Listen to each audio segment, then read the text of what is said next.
დანგრევის პირასაა სიღნაღის რაიონის სოფელ ვაქირში ვასო გოძიაშვილის და ილო მოსაშვილის სახლ-მუზეუმები. დაზიანებული სახურავიდან ჩამოსული წვიმის გამო ხშირად საექსპოზიციო დარბაზები იტბორება და მუზეუმში დაცული მემორიალური ნივთები და ექსპონატები ზიანდება.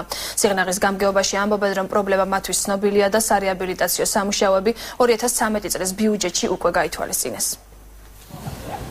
სიღნაღის რაიონის სოფელ ვაქირში მსახიობ ვასო გოძიაშვილის სახლ-მუზეუმს დანგრევის საფრთხე ემუქრება. შენობის სახურავი იმდენად დაზიანებულია, რომ ნალექიანი ამინდის დროს წვიმის წყალი საექსპოზიციო დარბაზებში ჩადის და მსახიობის თეატრალური კოსტიუმები, მემორიალური ნივთები და ეთნოგრაფიული მასალა ნადგურდება.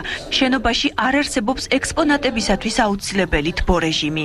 დაზიანებული ელექტროსადენების გამო მუზეუმს 5 წელია ელექტროენერგია არ მიეწოდება. შესაკეთებელია მუზეუმის ჭერი. სადაც ჩამოდის წვიმა, წყალი და ზიანდება მუზეუმში არსებული ექსპონატები. გრევის პირასაა ვაქირში ილო მოსაშვილის სახლ-მუზეუმიც. ოთახში, სადაც ქართველი მწერლის, პოეტის, დრამატურგისა და საზოგადო მოღვაწის მემორიალური ნივთებია დაცული, დაბზარული კედლებიდან და დაზიანებული სახურავიდან წვიმის წყალი ჩადის და ოთახები იტბორება. საჭირო არის სახურავის შეკეთება, ჟოლებების და სადინარი მილების გაკეთება, გაწმენდა. ჟარშა ნაწილობრივ შეიცვალა, მაგრამ მთლიანად საჭიროებს შეცვლას. სიღნაღის მუნიციპალიტეტის გამგეობაში ამბობენ, რომ გარკვეული სახის სარეაბილიტაციო სამუშაოები მუზეუმებს გასულ წელს ჩაუტარდა, თუმცა უფრო მასშტაბური რეაბილიტაცია მიმდინარე წელსაა დაგეგმილი.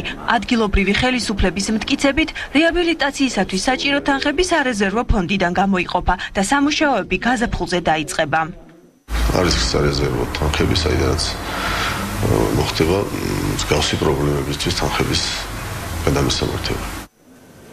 გოძიაშვილისა და მოსაშვილის მუზეუმები სიღნაღის რაიონში გასული საუკუნის 80-იანი წლებიდან ფუნქციონირებს. ორივე მუზეუმის თანამშრომლები რეაბილიტაციასთან ერთად ადგილობრივი ბიუჯეტიდან მუზეუმებისათვის საჭირო ხარჯების გამოყოფასაც ითხოვენ. სხვა შემთხვევაში ელექტროენერგიის აღდგენის შემდეგ კომუნალური გადასახადის დაფარვასაც ვერ შეძლებენ.